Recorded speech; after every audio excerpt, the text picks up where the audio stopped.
once again, just a wisp of smoke there from Tim Edgell. Talking to Kevin Williams, he alluded to the fact they didn't make any changes between races 1 and 2 for Angus Fogg's cars, and like you were explaining, just let the track come back to them. Yeah, sometimes it's the best thing to do, because if you go and try and chase the conditions of the day, it's very easy to get outside that window of opportunity, which is a very small window at the best of times. Our engineers say it happens all the time.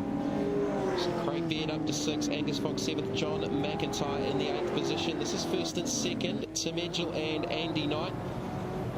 Tim Edgell with that broken drive shaft in race number 1, and Andy Knight wasn't real happy. He got turned around by John McIntyre at the start of race number 1, which I believe nothing came out of that, Mark. No, it was a bit of an inquiry, but they put it all down to racing. But if we look just behind these guys, 5 seconds down the track, we've got Wade Henshaw. Now, he started right in the middle of the pack there. He's already up to 4th. He's got a lot of car speed, and he's hoping for big things in this race because he's a hometown hero. He's a hard charger, one of the hardest we've ever seen. Well, he's got Nick Ross to try and line up for the 3rd position, with Simon Richards having a solid run early. Craig Baird, the first of the real quick boys to come through. Henshaw had a 6th place finish in race number 1, and they were pretty happy with that. They made some spring changes for race 2, but we saw in one of the highlights he went spearing off through the back of pothole in the back of shot, and that's obviously compromised his race. Yeah, speaking to Wade in between races, he thinks he got a bit of assistance from Jason Bark 1 and might be one of the culprits there. So, look, hard done by, but say it's the first time in the championship for him this year, and he's doing a sterling job. Yeah, a little bit of a hoover steer under brakes. He makes the pass on Nick Ross for the 3rd position. It's going to be interesting now. He's been released from Nick Ross, clean air in front of him about how quick he can be. But look behind, look who's coming up. There's Johnny McIntyre in the distance, Angus Fogg, Kane Scott's back there, and Craig Baird. Baird and Foggy, Nick Ross around. Okay, well, that's how Angus Fogg just got past Craig Baird, and Johnny McIntyre right there as well. Well, yeah, Baird, wrong place, wrong time, just got caught out on the wrong part of the track. Was there some contact there with Nick Ross going around? Yeah, there was. Simon Richards. You're on one of those. Here we go. Here's the peak replay. Richards down the inside. Oh, just pinched a brake, and into the rear wheel he went, and around went Nick Ross. Yeah, pretty ambitious move, because he come from a long way back and hit the back of the car. So we will expect that Eurodrive car to be in the pit lane very shortly for our 40km/h drive through. Angus Fogg's going to look up the inside, so he is moving on through the LG Ford Falcon through to, I would say that'll be the 4th position, because Henshaw's just up track ahead in 3rd. Baird's going to try and get an inside run here on Richards also for the 5th spot. John McIntyre's made some big gains out of that, because he was a good 10 to 12 car lengths back.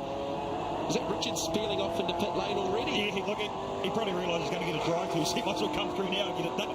It's just about the world's quickest drive-through call. I don't know if they called it, but he's suspicious. Like, there might have been a bit of damage to that. But when you're in that situation when a car's in front of you, you're either going to gain a lot of positions or lose, and we saw that with Angus Fogg. Just capitalised on it. Craig Baird lost. It's one of those things, mate. So we're on board with John McIntyre looking for the round win, but it's Angus Fogg, the first of the real quick cars, through to the 4th spot. Don't go away, there's a lot more laps left to go in the final race from Powerbuilt Tools for the NZV8's. Approaching the halfway mark, Angus Fogg. He's got the eyes on chasing down Wade Henshaw, 2 of the hardest chargers in BNTV8's over the last probably decade. Yeah, it is. Wade's actually just dropping back a little bit now. We're looking at lap times there. He's in a 32.8. The next guy's behind him a little bit slower, but admittedly they got caught up in that incident at the hairpin. Johnny McIntyre looks like he's got speed to burn in that car at the moment. Well, he's got, what, about a 13-point advantage over Craig Baird for the round. And he's right in behind Beardo. So that's 5th and 6th, and that's a difference of just 4 points, so it's advantage to Johnny Mac at the moment. Here's Kane Scott in the 7th position in the Fujitsu Ford. We'll take a ride with Kane Scott onto the main straight here at Powerbuilt Tools Raceway.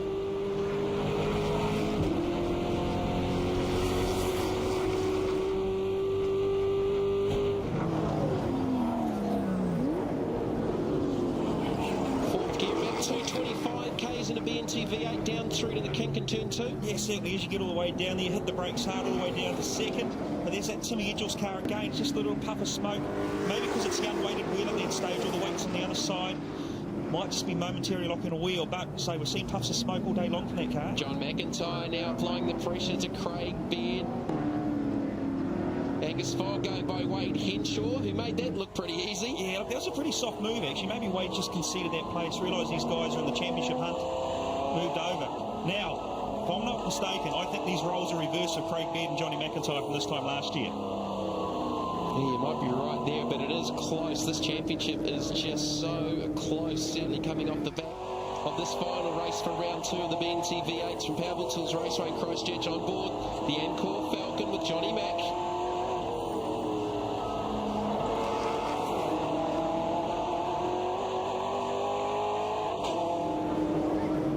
Kane Scott's trying to close that gap in behind. So for the round, Johnny Mack on 142, Baird 129, Scott on 120. The advantage still lies with John McIntyre right now.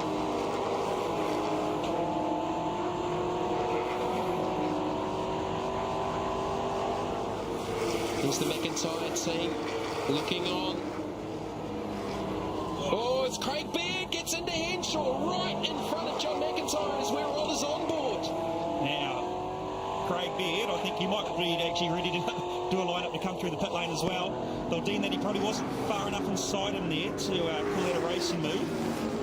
Well, he's had a shocker weekend in the Porsche GT3s. Well, what is going to come out of that as John McIntyre continues to work him over? So Baird now up to 4th, McIntyre 5th, Henshaw got turned around.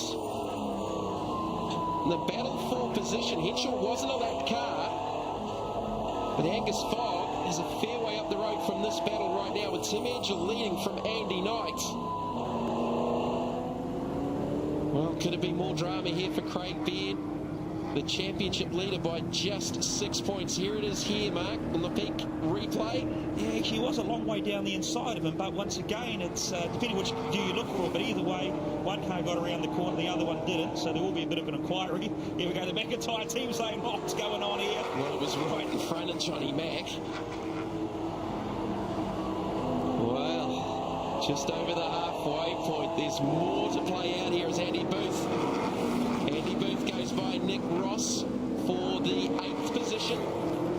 There's John McIntyre. He's not close enough. Looks like he's going to make a pass here, but he's not close enough to the United Video 4.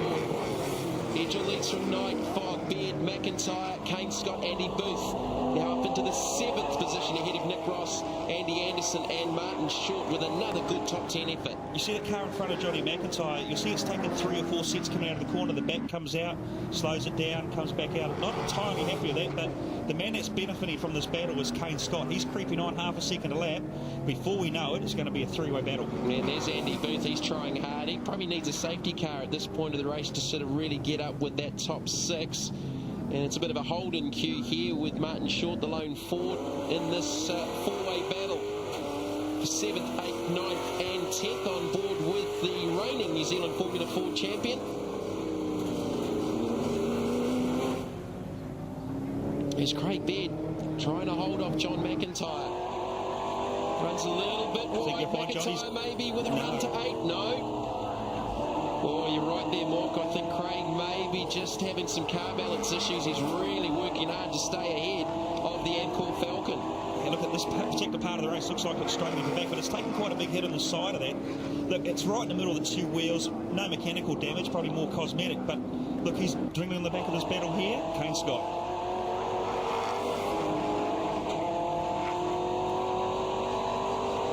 John McIntyre just pulling out of the draft just to get some air into the front air takes. The number 47.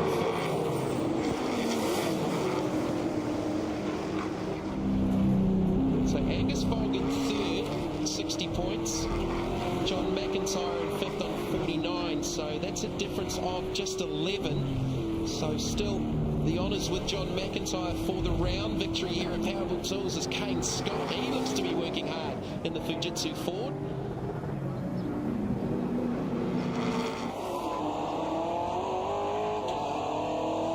Angus Fogg, the fastest driver on track on that last lap, but a 130.8. Fastest lap, however, set by John McIntyre at a 130.420. And we've got to think at the moment here, Craig is probably just holding him up a little bit. Oh, there's no doubt about that at all. I'm sure if Johnny McIntyre was released from the back of that car, he'd be a bit further up. But Timmy Edge or Andy Knight, they're 10.5 seconds up the road from Angus Fogg, who's back into third. Those guys are trading similar lap time, so this is where the battle's going to be. This must be a close battle up front. 0.7 of a second, there's nothing in it from first to second. Nick Ross in 8th, Andy Anderson in 9th, Martin Short in 10th. We're on board with the 10th place Short. Now, Short's still learning his way with these cars, and he's also, looking to earn some respect from the drivers around him. And Nick Ross and Andy Anderson both spell excitement. It's at any time they certainly do. But look, let's take nothing away from Martin Short. It's the first time he's been to one of these technical tracks on one of these cars, and he's right up there with the establishment. The guys in front, 5, 6, up to 10-year veterans, doing an absolutely outstanding job being inside the top 10.